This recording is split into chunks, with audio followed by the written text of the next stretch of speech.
นี่ว่าทางคือง่ายนะพวกมันเป็นยากเลย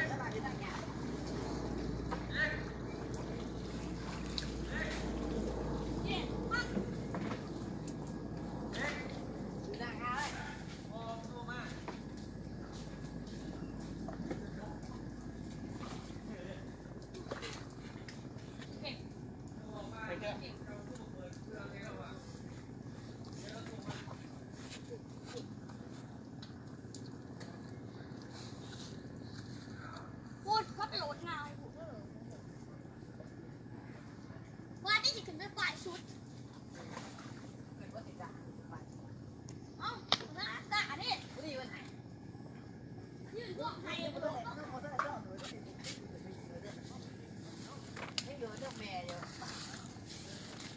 มาเกิดมาดูนี่ดูงานดู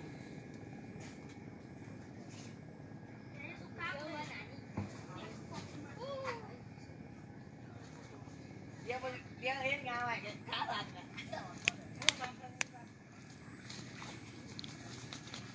ไปไป ตักจับไปเจ้าหน่อ stop ดูลงไปต่างๆก็เดินเดิน โอ้ เดิน นับถอยหลังนับถอยหลังถอยเบิ้ง เดิ ก่อน นตอนนี้ไม่ได้เรียนตอนนี้ก็หาใหม่ก่อน จบต้องหันลงจบแล้วจะให้ตอบ จบอันนี้ไว้จบที่โพงนี่เอาดิเอาตอนนี้เดินไปเดินเอาเลยยังไงยังไงโดนตั้มไป จับปู้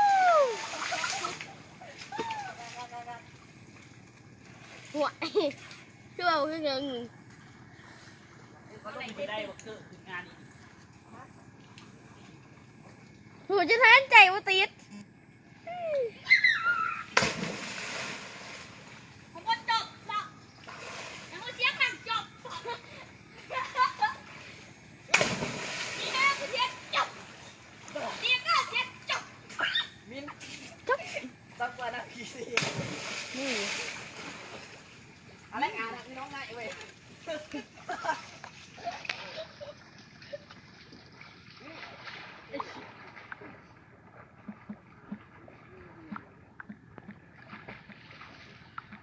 ถึงไปเจอถึงก็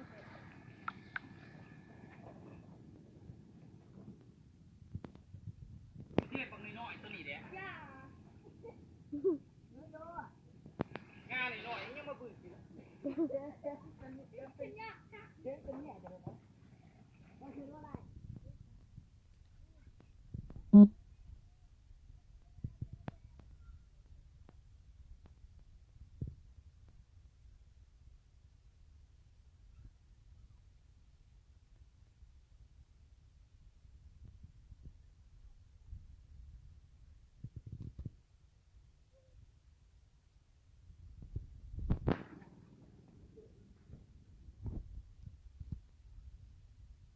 ใส่ยังไง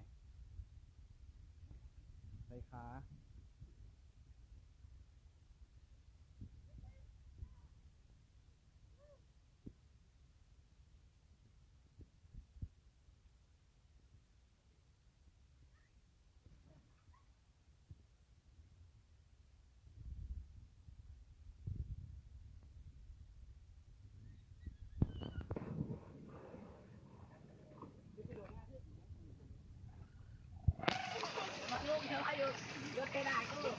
เป็นอะไรจ้าเนี่ยนี่ปังเป็น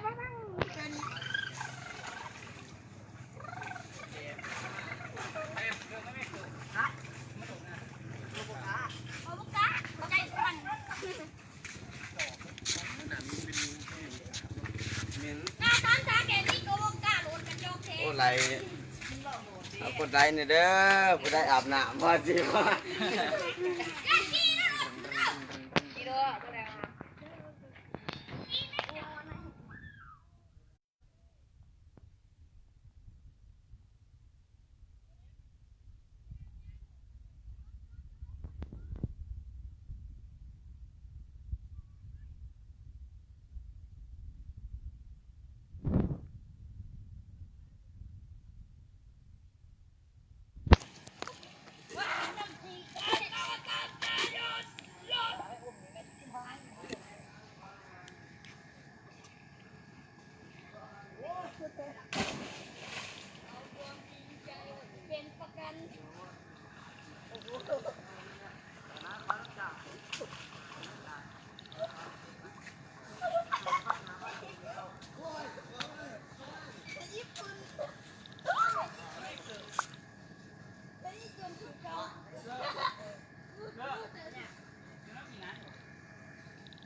อ่ะเกียมรถเกียมรถอ่ะเตรียมเบิ่งเด้อ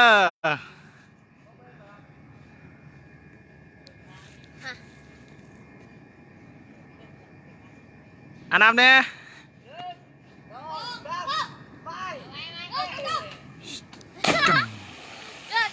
ก็ทำสิลูก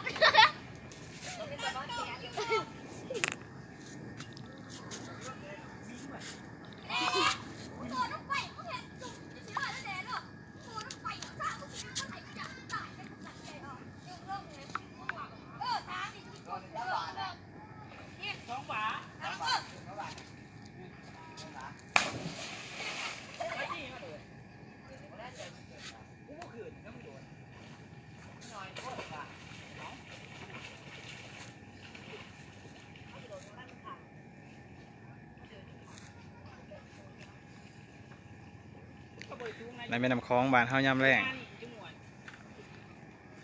บ้านสะพายตัวนั้นเป็นดอนเนาะบ้านดอนโคมีต้นย่างที่สูงที่สุดเนาะ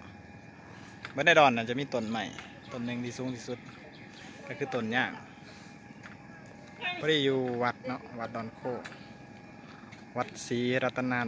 วัดศรีรัตนศาสดารามวัดดอนโค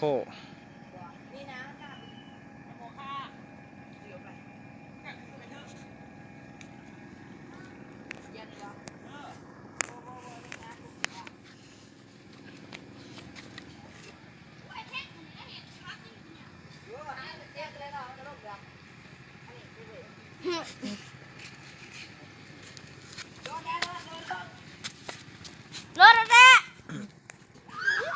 จับ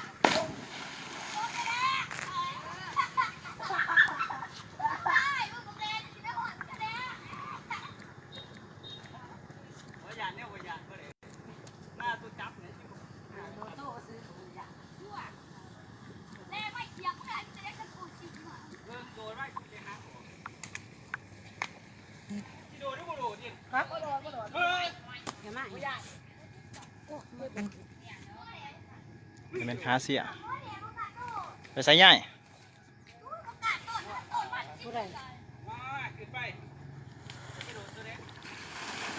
ได้ได้อยู่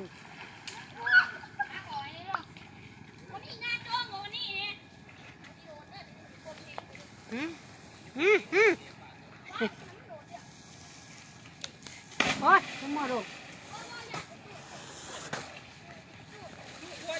ถึงมือว่างเขาบวิทนี่ ก็ เนาะ ก็โดนซักกระสอบนี่แหละนี่แล้วสิไล่ไปนี่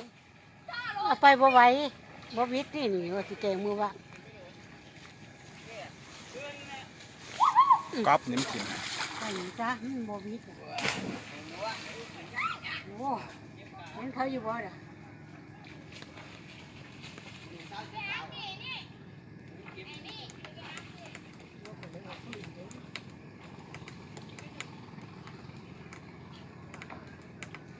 เนี่ยมาจูดอยู่นี่พอดีให้เจ้าสิอยู่ไปได้ มึงเด้อสิโดนจอกเนี่ยก็เห็นนะบ่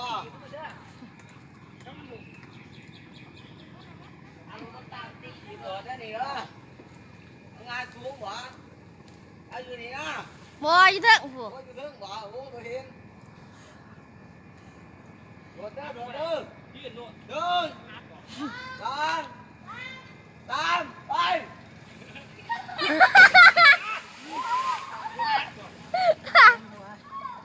ยังว่าถ้ากอบ ซักกันนะเป็นจังซี่ซักกันนะคากแล้วกอมดอกสู้วิชู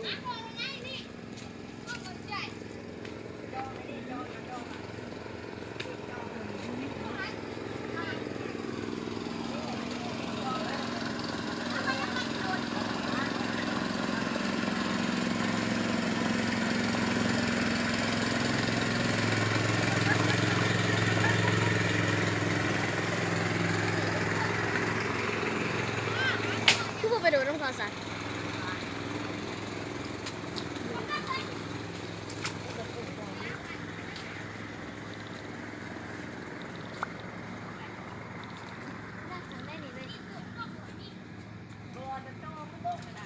นน้ำเขาติ มองอาดเหรอ เอาไปใส่ในเฟื่อนทีนี่เก็บเฟื่อนบ่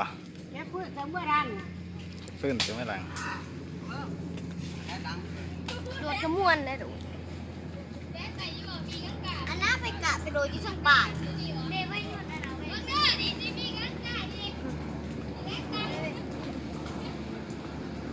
มึงคนก็มี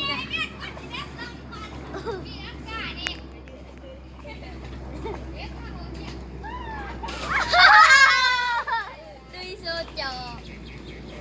ภาพเลยมาทางหนาได้ลงก่อนข้างหลังหันปีโน่ข้างหลังตีนเลยดู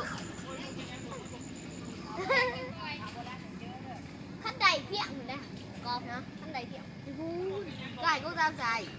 ไหนดูไปย่างไปลูกวัวเลยย่างไปเมื่อกี้กูออกไปไหนได้ทำทุกอย่างหาไม่เอาตอนนั้นเนี่ย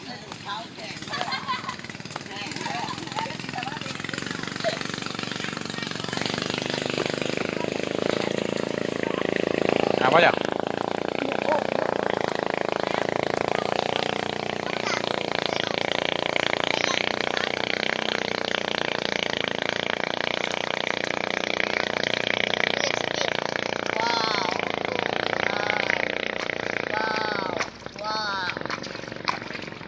nhìn nặng bơi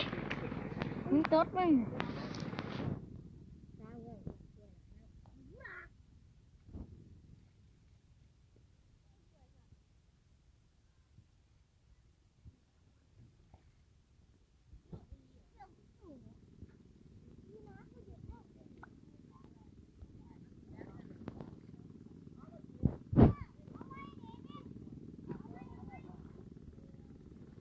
สู้เขาอะไรวะเนี่ย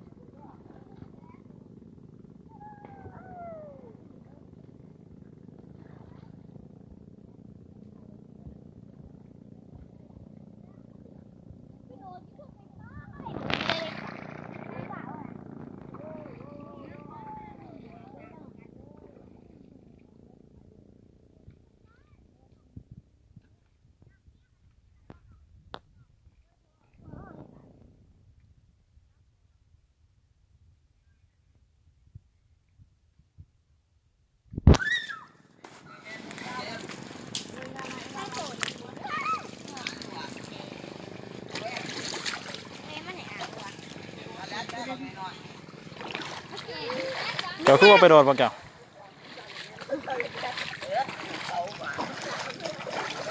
น้ำไงใครมึงอะไร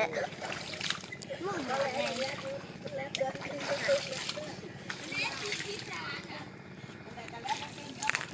แล้วสุ่มเขาเยสิจุกแหวกูนะนี่เดี๋ยวนี้แห้งคักไปขึ้นทั้งป้ายพุ่นทั้งป้ายทุกพุ่นขึ้นป้ายในเทิงอันเนี้ยจับในเทิงงานจะจับค่ะขึ้นไปอีกเฮ้ยพวกกะ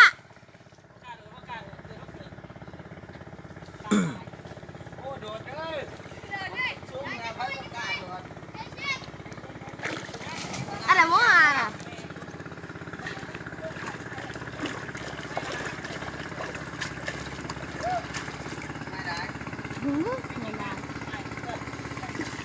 ปีพลังกาลงกี่หนึ่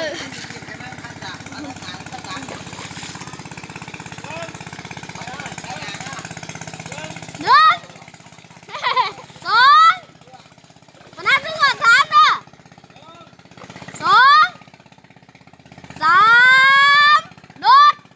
ว้ายคุ้งแน่นเกลียวคุ้งจับดิ่งกุ้งถ้าเป็นคือจับดิ่งหันเจ็บภูเขาค่ะขนาดนั้นทำไมมองมันขึ้นมันขึ้นมาสิโดนเลยบอกมึงอาบขั้นโหลดจะมองหาหน้าท้องก็ค่ะกูบอกมึงงอเหรอกูบอกคุกจริงว่าแต่คุกโอ้ยกินเนาะได้เจ็บเนาะโดนว่าแต่คือว่าดึงเนาะมันแสบได้ปะอังมึงมัวอะไรไปเจ็บบานมึงค่ะ แบบมีเสียเท่าไหร่หมดจ้ะเสียหมดจ้ะไม่ทราบเสียบ่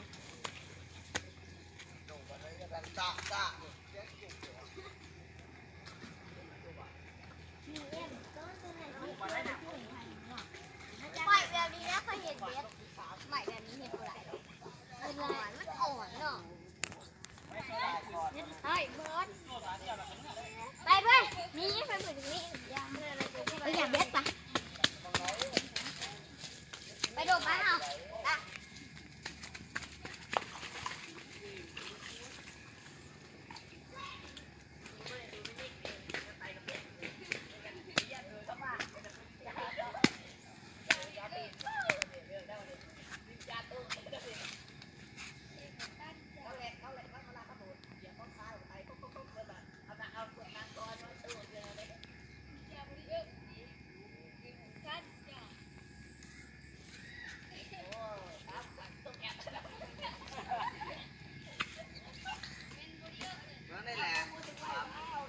ไอ้นี่ขึ้นไปอีก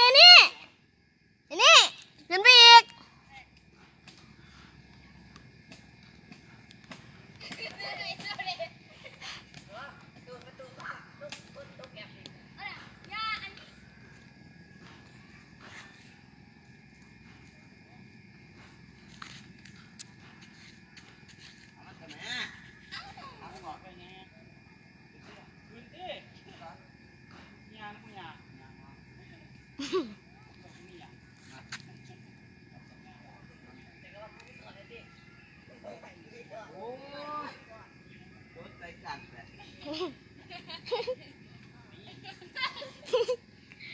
สุเรศขึ้นไปอีกสุเรศ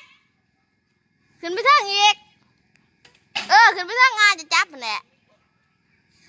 คือพวกขึ้นไปกระจอกแท้ ไว้โดนงานตามเนี่ยโดนทำไง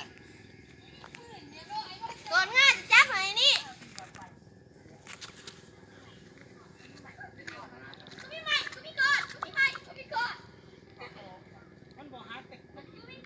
มันหนูไม่เห็นหน่อยมินเนาะ มันเจ็บจนชิดตาบ่หนาเนี่ยว่าโว้ยเราโดนก่อนคนตุ๊กที่ขาดเจ้าหาพี่ต่อได้เหรอก็ไล่ยศอยู่ได้หาตั้งกาดเขาอยู่กับมิอยู่เจ็บอะไร เสือแดงก็มีเห็นว่าปลาโตบ่เห็นนะปลาโต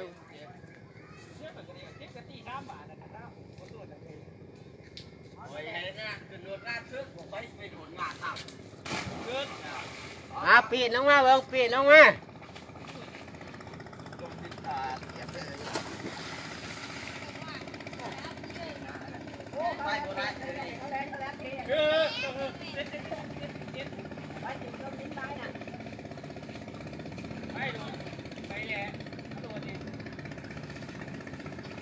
โดนจอบโหดโดนไล่ที่เปลืองแบตโทรศัพท์เลยนี่ถ่ายเอาพวกเจ้านี่ว่ายสิว่าทวงเวลาเอาอย่างนี้นี่ อะไรว่าเห็นอยู่ว่าคนเนี่ย เสียวลง น้ำไปในกอง เป็ด 2โหลด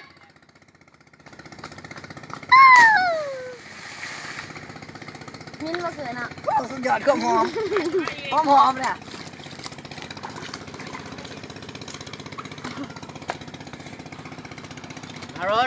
รถ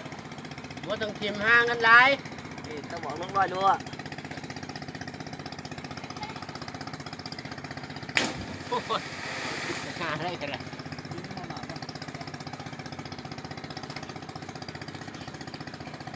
ฮัดแต่มันจอบไปตี ก็ผสมเขา ไป